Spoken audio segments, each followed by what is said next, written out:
നേപ്പാളിലുണ്ടായ വിമാനാപകടത്തിൽ കൊല്ലപ്പെട്ടവരിൽ 68 പേരുടെ മൃതദേഹങ്ങൾ കണ്ടെടുത്തു. കാഠ്മണ്ഡുവിൽ നിന്നും വിനോദസഞ്ചാര നഗരമായ പൊഖാറയിലേക്ക് പുറപ്പെട്ട വിമാനമാണ് അപകടത്തിൽപ്പെട്ടത്. 4 ജീവനക്കാരടക്കം 72 പേരാണ് വിമാനത്തിലുണ്ടായിരുന്നത്. മരിച്ചവരിൽ 5 പേർ ഇന്ത്യക്കാരാണ്.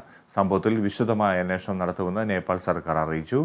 ഇതിൽ 4 പേർ വിനോദസഞ്ചാര കേന്ദ്രമായ പൊഖാറയിലേക്ക് പോയത് പാരാഗ്ലൈഡിംഗ് നടത്താനായിരുന്നു എന്നാണ് ഇവരുടെ കൂടെ ഉണ്ടായിരുന്ന നേപ്പാൾ സ്വദേശി പറയുന്നത്.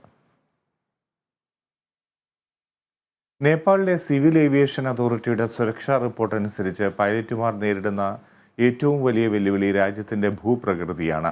എപ്പോൾ വേണമെങ്കിലും സ്വഭാവം മാറാവുന്ന കാലാവസ്ഥയുടെ സവിശേഷതയും മികച്ച റഡാർ സാങ്കേതിക വിദ്യയുടെ അഭാവവും കൂടിയാകുമ്പോൾ നേപ്പാളിലേത് ലോകത്തിലെ തന്നെ ഏറ്റവും അപകടകരമായ വിമാനത്താവളങ്ങളായി മാറുന്നു.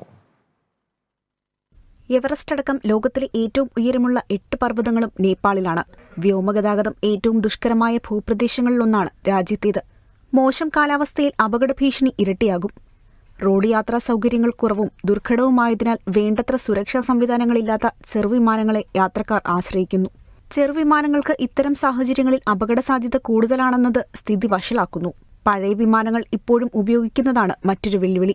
സമീപ വർഷങ്ങളിൽ നേപ്പാൾ വ്യോമയാന സുരക്ഷാ മാനദണ്ഡങ്ങളിൽ പരിഷ്കാരങ്ങൾ കൊണ്ടുവന്നെങ്കിലും ഇപ്പോഴും പ്രശ്നങ്ങൾ അവശേഷിക്കുകയാണ്. ലുക്ലയിലേതുപോലെ മലനിരകളിലുള്ള വിമാനത്താവളങ്ങളിൽ മതിയായ റൺവേയോ സുരക്ഷാ സാഹചര്യമോ ഇല്ല. രാജ്യത്തെ 43 വിമാനത്താവളങ്ങളിലും വ്യാപകമായുള്ള ഹ്രസ്വമായ ലാൻഡിംഗ് സ്ട്രിപ്പുകൾ വലിയ അപകട ഭീഷണിയാണ്. പുതിയ പോഖ്ര രാജ്യാന്തര വിമാനത്താവളത്തിൽ 45 മീറ്റർ വീതിയും 2500 മീറ്റർ നീളവുമുള്ള റൺവേയുമാണുള്ളത്.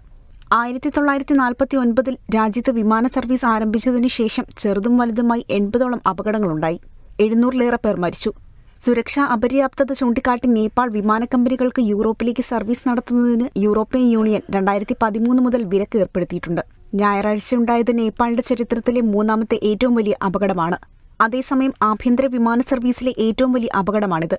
യതി ഗ്രൂപ്പിന്റെ 14ാമത്തെ വിമാനമാണ് കഴിഞ്ഞ 24 വർഷത്തിനിടെ അപകടത്തിൽപ്പെടുന്നത്.